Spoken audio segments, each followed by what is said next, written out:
السلام علیکم ناظرین، ہمارے چینل کو سبسکرائب کریں اور ساتھ ہی ساتھ بیل آئیکن کو ضرور دبائیں تاکہ آپ کو ہمارے نئے آنے والے ویڈیو کی نوٹیفکیشن مل سکے، اور ویڈیو پسند آنے کی صورت میں اس کو لائک، کومنٹ اور شیئر کرنا بھی نہ بھولیں۔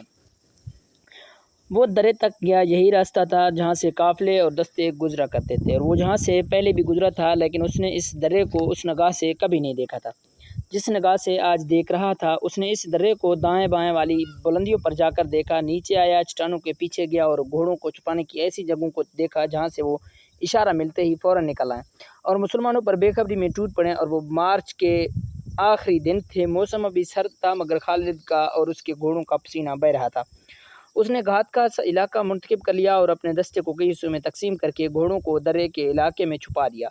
اب اس نے اپنے آدمیوں کو جو مسلمانوں کے پیش قدمی کی اطلاعیں لاتے تھے اپنے پاس روک لیا، کیونکہ خدشہ تھا کہ مسلمان ان کی اصلیت معلوم کر لیں گے۔ مسلمان قریب آ گئے تھے، رات کو انہوں نے وہیں پر پڑاؤ کیا تھا۔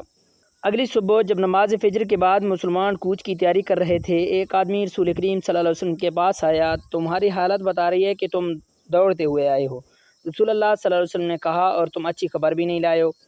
یا رسول اللہ، مدینے کی اس مسلمان نے کہا، خبر اچھی بھی نہیں ہے اور اتنی بری بھی نہیں۔ مکہ والوں کی نیت ٹھیک نہیں، میں کل سے قرہ الغمیم کی پہاڑیوں میں گھوم پھر رہا ہوں، خدا کی قسم مجھے وہ نہیں دیکھ سکے جنہیں میں دیکھ کے آیا ہوں۔ میں نے ان کی تمام نقل و حرکت دیکھی ہے، کون ہیں وہ اہل قریش کے سوا اور کون ہو سکتا ہے؟ اس نے جواب دیا، وہ سب گھڑ سوار ہیں اور درے کے ارد گرد کی چٹانوں میں چھپ گئے ہیں، تعداد 300 اور 400 کے درمیان ہے۔ رسول کریم صلی اللہ علیہ وآلہ وسلم کے اس جاسوس نے کہا، میں نے اگر صحیح پہچانا ہے تو وہ خالد بن ولید ہے، جس کی بھاگ دوڑ کو میں سارا دن چھپ چھپ کر دیکھتا رہا ہوں۔ میں اتنی قریب چلا گیا تھا کہ وہ مجھے دیکھتے تو قتل کر دیتے۔ خالد نے اپنے سواروں کو درے کے ارد گرد میں پھیلا کر چھپا دیا۔ کیا یہ غلط ہوگا کہ وہ گھات میں بیٹھ گئے ہیں؟ مکہ والوں کو ہمارے آنے کی اطلاع ملی تو وہ سمجھے ہوں گے کہ ہم مکہ کا محاصرہ کرنے آئے ہیں۔ صحابہ کرام میں سے کسی نے کہا، قسم خدا کی جس کے ہاتھ میں ہم سب کی جان ہے۔ رسول کریم صلی اللہ علیہ وآلہ وسلم نے فرمایا، اہل قریش مجھے لڑائی کے لیے للکاریں گے تو بھی میں نہیں لڑوں گا۔ ہم جس ارادے سے آئے ہیں اس ارادے کو بدلیں گے نہیں۔ ہماری نیت مکہ میں جا کر عمرہ کرنے کی ہے اور ہم یہ دمبے اور بکریے وہاں قربان کرنے کے لیے ساتھ لے کر جائیں گے۔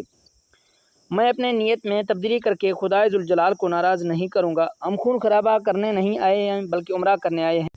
یا رسول اللہ، ایک صحابی نے پوچھا، وہ درے میں ہمیں روکیں گے تو کیا ہم پر اپنے دشمن کا خون خرابہ جائز نہیں ہوگا؟ صحابہ کرام رسول کریم صلی اللہ علیہ وسلم کے ارد گرد اکٹھے ہو گئے۔ اس صورتحال سے بچ کر نکلنے کے طریقوں پر اور راستوں پر بحث و مباحثہ ہوا۔ رسول کریم صلی اللہ علیہ وآلہ وسلم اچھے مشورے کو دھیان سے سنتے اور اس کے مطابق حکم صادر فرماتے تھے۔ آخر رسول کریم صلی اللہ علیہ وسلم نے حکم صادر فرمایا۔ آپ نے 20 گھڑ سوار منتخب کیے اور انہیں ان ہدایت کے ساتھ آگے بھیج دیا کہ وہ قرہ الغمیم تک چلے جائیں لیکن درے میں داخل نہ ہوں۔ وہ خالد کے دستے کا جائزہ لیتے رہیں اور یہ دستہ ان پر حملہ کرے تو یوں لڑیں کہ پیچھے کو ہٹتے آئیں اور بکھر کر رہیں۔ تاثرات یہ دیں کہ یہ مدینے والوں کا ہراول جیش ہے۔ ان 20 سواروں کو دعاؤں کے ساتھ روانہ کر کے باقی اہل مدینہ کا راستہ آپ نے بدل دیا۔ آپ صلی اللہ علیہ وسلم نے جو راستہ اختیار کیا وہ بہت ہی دشوار گزار تھا اور وہ لمبا بھی تھا، لیکن آپ صلی اللہ علیہ وآلہ وسلم لڑائی سے بچنے کے لیے یہ کوششیں کر رہے تھے۔ ایک مشکل یہ بھی تھی کہ اہل مدینے میں کوئی ایک آدمی بھی نہ تھا کہ جو اس راستے سے واقف ہوتا۔ یہ ایک اور درہ تھا جو مسینہ الامرار کہلاتا ہے، اسے ذات الحنظل بھی کہتے ہیں۔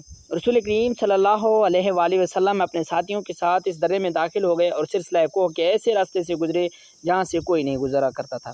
وہ راستہ کسی کے گزرنے کے قابل ہی نہیں تھا۔ خالد کی نظریں مسلمانوں کے ہراول دستے پر لگی ہوئی تھیں، لیکن ہراول کے یہ 20 سوار رک گئے تھے۔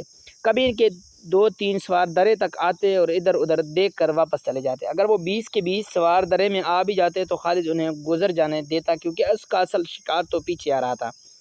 ان 20 سواروں پر حملہ کر کے وہ اپنی گھات کو بے نقاب نہیں کرنا چاہتا تھا۔ یہ کوئی پرانا واقعہ نہیں تھا، چند دن پہلے کی بات تھی۔ خالد پریشان ہو رہا تھا کہ مسلمانوں کا لشکر ابھی تک نظر نہیں آیا۔ کیا اس نے کوچ ملتوی کر دی ہے یا اسے گھات کی خبر ہو گئی ہے؟ اس نے اپنے ایک شتر سوار سے کہا کہ وہ اپنے بحروب میں جائے اور دیکھے کہ مسلمان کہاں ہیں اور کیا کر رہے ہیں۔ اس دوران 20 مسلمان سواروں نے اپنی نقل و حرکت جاری رکھی۔ 1-2 مرتبہ وہ درے تک آئے اور ذرا رک کر واپس چلے گئے۔ 1-2 مرتبہ وہ درے تک آئے اور ذرا رک کر واپس چلے گئے۔ 1-2 مرتبہ وہ پہاڑیوں میں کسی اور طرف سے بھی داخل ہوئے۔ खालिद छुप छुप कर इधर आ गया। वो सवार वहाँ से भी वापस चले गए। उसी तरह उन्होंने खालिद की तवज्जो अपने ऊपर लगाए रखी। खालिद के सवार इशारे के इंतज़ार में घात में छुपे हुए थे। सूरज गुरूब हो चुका था जब खालिद का शुतर सवार जासूस वापस आया और वो वहाँ नहीं थे। जासूस ने खालिद को बताया, क्या तुम्हारी आंखें अब इंसानों को नहीं देख सकती? खालिद ने तंजिया लहजे में पूछा, सिर्फ उन इंसानों को देख सकती हूँ जो मौजूद हूँ। शुतर सवार ने कहा, जो नहीं है वो नहीं है, वो कूच कर गए हैं। किधर गए हैं मैं नहीं बता सकता। खालिद और ज़्यादा परेशान हो गया। सहरा की शाम गहरी हो गई तो उसने महसूस किया कि मुसलमानों के हरावल के सवार भी वहाँ नहीं हैं। ऐसे उनके किसी घोड़े की हनहनाने की आवाज़ें भी सुनाई नहीं दे रही थी। सुबह तुलू हुई तो खालिद ने उसी दरे से निकल कर देखा कि 20 सवार गायब थे। उसे अपनी नाकामी का एहसास होने लगा कि उसके इरादे और उसकी जंगी मंसूबे खाक में मिलते नजर आए। उसने सोचा कि वो खुद उस्फान तक चले जाए, लेकिन पहचाने जाने के डर से रुका रहा। उसने 2-3 आदमी ऊंची पहाड़ियों पर भेज दिए कि वो हर तरफ नज़र रखें। दिन आधा गुजर गया था, उसे कोई इत्तला न मिली कि मुसलमानों के हरावल के 20 सवार भी नज़र न आए। उसे तवक्को थी कि वो आएंगे। दोपहर के लगभग उसका एक सवार घोड़ा सर पर दौड़ाता हुआ उसके पास आकर रुका। मेरे साथ चलो, सवार ने तेज़ तेज़ बोलते हुए कहा। जो मैंने देखा है वो तुम देखो। क्या देखा है तुमने? गर्द सवार ने कहा। खुदा की कसम, वो गिरद किसी काफिले की नहीं हो सकती। क्या ऐसा नहीं हो सकता कि वो मुसलमानों का लश्कर हो? खालिद ने घोड़े को एड़ियाँ लगाए और मक्के की सिमत पहाड़ी इलाके से निकल गया। उसे ज़मीन से गर्द के बादल उठते हुए दिखाई दिए। खुदा की कसम, खालिद ने कहा कि बिला कुरैश में कोई ऐसा नहीं जो मोहम्मद सल्लल्लाहु अलैहि वसल्लम जैसा दानिशमंद हो। वो मेरी घात से निकल गया है। मुसलमान रसूल करीम सल्लल्लाहु अलैहि वसल्लम की क़ियादत में कुरा और गमीम की दूसरी तरफ से मक्का की तरफ निकल गए थे। रात को उनके 20 सवार भी दूर के रास्ते से उनके पीछे गए और उनसे जा मिले थे। खालिद ने घोड़ा मोड़ा और एड़ी लगाई। वो कुरा और गमीम के अंदर चिल्लाता और घोड़े को सरपट दौड़ाता फिर रहा था। बाहर आ जाओ, मदीने वाले मक्का को चले गए हैं। तमाम सवार सामने आओ। थोड़ी सी देर में उसके 300 घोड़सवार उसके पास आ गए। वो हमें धोखा दे गया है। खालिद ने अपने सवारों से कहा, तुम नहीं मानोगे, वो गुजर गए हैं। गुजरने का कोई रास्ता नहीं है। हमें अब ज़िंदगी और मौत की दौड़ लगानी पड़ेगी। सुस्त हो जाओ तो वो मक्का का मुहासरा कर लेंगे। वो बाजी जीत जाएंगे। अगर मदीने के रास्ते पर जब मदीना करीब रह गया था खालिद को याद आ रहा था कि उसे मक्के पर मुसलमानों के कब्ज़े का डर था, लेकिन वो रसूल करीम सल्लल्लाहु अलैहि वसल्लम की इस चाल पर इश्क कर उठा। वो खुद फ़न्ने हर्ब ज़रब अक्सरी चालों का माहिर और दिल दादा था। वो समझ गया था कि रसूल करीम सल्लल्लाहु अलैहि वसल्लम ने अपने हरावल के 20 सवार धोखा देने के लिए भेजे थे। सवारों ने उसे कामयाबी से धोखा दिया, उसकी तवज्जो को गिरफ्तार किए रखा और मुसलमान दूसरी तरफ निकल गए। ये जादू नहीं, खालिद ने अपने आप से कहा। अगर अपने कबीले के सरदार मुझे मिल जाएं तो जादू के ये करतब मैं भी दिखा सकता हूँ। ये सही था कि उसके बाप ने उसे अक्सरी तालीम और तरबियत दी थी और मैदान जंग का जादूगर कहलाया जा सकता था। मगर उसके ऊपर एक सरदार था, अबू सुफियान। वो कबीले का सालार आला भी था। उसके मातहत खालिद अपनी कोई चाल नहीं चल सकता था। अपनी इसी मजबूरी ने उसके दिल में अबू सुफियान के लिए नफ़रत पैदा कर दी थी। उसे चंद दिन पहले का ये वाक़या याद आ रहा था कि 1400 मुसलमान उसकी घात को धोखा देकर मक्के की तरफ निकल गए थे। उसने ये सोचा ही नहीं था कि 300 सवारों से मुसलमानों पर अकब से हमला कर दे। उसे एहसास था कि जो मुसलमान कलील तादाद में कसीर तादाद के दुश्मन को शिकस्त दे सकते हैं, उन्हें 300 सवारों से शिकस्त नहीं दी जा सकती, क्योंकि वो कसीर तादाद में हैं। उसे मक्का हाथ से जाता नज़र आने लगा था और उसे ये खुफत भी महसूस होने लगी थी कि उसकी घात की नाकामी पर अबू सुफियान उसे ताना देगा और वो हंसी उड़ाएगा। फिर उसे कुरैश की शिकस्त और मक्के का सुकूत का मुजरिम कहलाया जाएगा। उसने अपने सवारों को एक रास्ता समझा कर कहा कि मुसलमानों से पहले मक्का पहुंचना है। फिर उसे कुरैश की शिकस्त और मक्के का सुकूत का मुजरिम भी कहा जाएगा। उसने अपने सवारों को एक रास्ता समझाकर कहा कि मुसलमानों से पहले मक्का पहुंचना है। ये दूर का रास्ता था, लेकिन वो मुसलमानों की नज़रों से बचने की कोशिश कर रहा था। उसके 300 सवारों ने घोड़ों को एड़ियाँ लगा दी। रास्ता लंबा होने की वजह से 3 मील का फासला 1.5 गुना हो गया था, जिसे खालिद रफ्तार से कम करने की जतन कर रहा था। अरबी नस्ल के आला घोड़े शाम से बहुत पहले मक्का पहुंच गए। वहाँ मुसलमानों की अभी हवा भी नहीं पहुंची थी। मक्का के लोग घोड़ों के शोरगुल पर घरों से निकल आए। अबू सुफियान भी बाहर आ गया। क्या तुम्हारी घात कामयाब रही? अबू सुफियान ने पूछा। वो घाट में आए ही नहीं, खालिद ने अपने घोड़े से कूदकर उतरते हुए कहा, क्या तुम मक्का के इर्द गिर्द अपने उसे ऐसी खंदक खोद सकती हो जैसी मोहम्मद ने मदीने के इर्द गिर्द खुदवाई थी? वो कहाँ है? अबू सुफियान ने घबराई हुई आवाज़ में पूछा, क्या ये बेहतर नहीं होगा कि मुझे उनकी कुछ खबर दो? जितनी देर में तुम खबर सुनते हो और सोचते हो, उतनी देर में वो मक्के को मुहासरे में ले लेंगे। खालिद ने कहा, हेबल और अज़ा की अज़मत की कसम, वो पहाड़ों और चट्टानों को रौंदते आ रहे हैं। अगर वो कुरा और गमीम में से किसी और रास्ते से गुजरे तो वो इंसान नहीं है। कोई प्यादा वहाँ से इतनी तेज़ी से नहीं गुजर सकता जितनी तेज़ी से वो गुजर के आए हैं। खालिद अबू सुफियान ने कहा, ज़रा ठंडे होकर सोचो, खुदा की कसम घबराहट से तुम्हारी आवाज़ कांप रही है अबू सुफियान। खालिद ने जलकर कहा, तुम में सिर्फ ये खूबी है कि तुम मेरे कबीले के सरदार हो।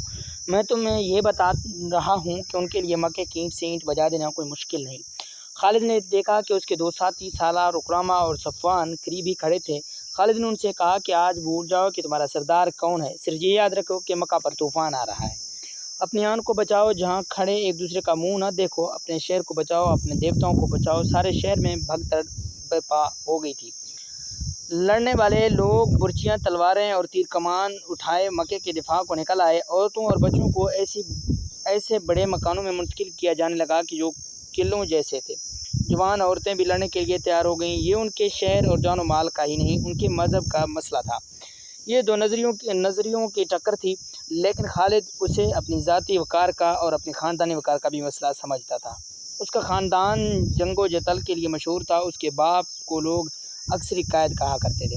खालिद अपने ख़ानदान के नाम और ख़ानदानी रवायत को ज़िंदा रखने की सरतोड़ कोशिश कर रहा था। उसने अबू सुफियान को नज़रअंदाज कर उकरामा और सफ़वान को साथ लिया और ऐसी चालें सोचने लगीं कि जिनसे वो मुसलमानों को शहर से दूर रख सकता था। उसने सवारों की कुछ तादाद उस काम के लिए मुंतखब कर ली कि ये सवार शहर से दूर चले जाएं और मुसलमान अगर मुहासरा कर लें तो ये घुड़सवार अकब से मुहासरे पर हमला कर दें, मगर वहाँ जम कर लड़ें नहीं, बल्कि मुहासरे में कहीं से गाँव डालकर भाग जाएं। शहर में अफरा तफरी और लड़ने वालों की भाग दौड़ और ललकार में चंद एक औरत की मुनत्तिम आवाज़ सुनाई देने लगी। उनकी आवाज़ एक आवाज़ बन गई थी। वो रज़मिया गीत गा रही थी जिसमें रसूल करीम सल्लल्लाहु अलैहि वसल्लम के कत्ल का जिक्र था और बड़ा जोशीला और भड़का देने वाला गीत था।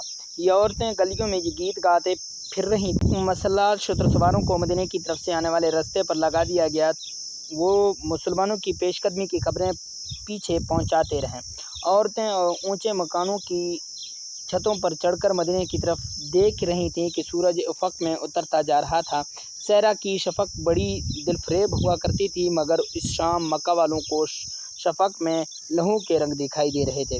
कहीं से किसी भी तरफ से गिरद उठती नज़र नहीं आ रही थी। उन्हें अब तक आ जाना चाहिए था। खालिद ने उकरामा और सफ़वान से कहा, हम इतनी जल्दी खंदक नहीं खोद सकते, हम खंदक का सहारा लेकर नहीं लड़ेंगे। उकरामा ने कहा, हम उनके मुहासरे पर हमला करेंगे। सफ़वान ने कहा, पाँव जमने नहीं देंगे। सूरज गुरूब हो गया, रात गहरी होने लगी। कुछ भी नहीं हुआ। मक्का में ज़िंदगी बेदार और सरगर्म रही, जैसे वहाँ रात आई ही न हो। औरतों, बच्चों और बूढ़ों को किलों जैसे मकानों में मुंतकिल कर दिया गया था, और जो लड़ने के काबिल थे वो अपने सालारों की हिदायत पर शहर के इर्द गिर्द अपने मोर्चे मजबूत कर रहे थे। रात आधी गुजर गई थी। मदीने वालों की आमद के कोई आसार नज़र न आए। फिर रात गुजर गई। खालिद अबू सुफियान ने पूछा, कहाँ हैं वो? अगर तुम ये समझते हो कि वो नहीं आएंगे तो ये बहुत ख़तरनाक फ़रेब है जो तुम अपने आप को दे रहे हो। खालिद ने कहा, मोहम्मद सल्लल्लाहु अलैहि वसल्लम की अकल तक तुम नहीं पहुँच सकते। जो सोच सकता है वो तुम नहीं सोच सकते। वो आएंगे। उस वक़्त तक मुसलमान चंद एक मार के दूसरे कबीलों के ख़िलाफ़ लड़कर अपने धाक बैठा रहे थे। उनमें ग़ज़वा खैबर एक बड़ा मार्का था। उन्हें जंग का तजर्बा हो चुका था। अबू सुफियान, खालिद ने कहा, मैं तुम्हें ख़बरदार करता हूँ कि मुसलमान अब वो नहीं रहे जो तुमने उहद में देखे थे। अब वो लड़ने के माहिर बन चुके हैं। उनका अभी तक सामने न आना भी एक चाल है। अबू सुफियान कुछ कहने ही लगा था कि एक शत्र सवार नज़र आया जिसका ऊँट बहुत तेज़ रफ्तार से दौड़ता आया था। अबू सुफियान और खालिद के करीब आकर उसने ऊँट रोका और कूद कर नीचे आया। میری آنکھوں نے جو دیکھا ہے وہ تم نہیں مانوگے۔ شتر سوار نے کہا میں نے مسلمانوں کو حدیبیہ میں خیمہ زن دیکھا ہے، وہ محمد صلی اللہ علیہ وسلم اور اس کا لشکر نہیں ہو سکتا۔ ابو سفیان نے کہا خدا کی قسم میں محمد صلی اللہ علیہ وسلم کو اس طرح پہچانتا ہوں جس طرح تم دونوں مجھے پہچانتے ہو۔ شتر سوار نے کہا اور میں نے ایسے اور آدمیوں کو بھی پہچانا ہے جو ہم میں سے تھے لیکن ان کے ساتھ جا ملے تھے۔ حدیبیہ مکہ سے 13 میل دور مغرب میں ایک مقام تھا۔ رسول کریم صلی اللہ علیہ وسلم خون ریزی سے بچنا چاہتے تھے، اس لیے آپ صلی اللہ علیہ وسلم مکہ سے دور حدیبیہ میں جا کے خیمہ زن ہوئے تھے۔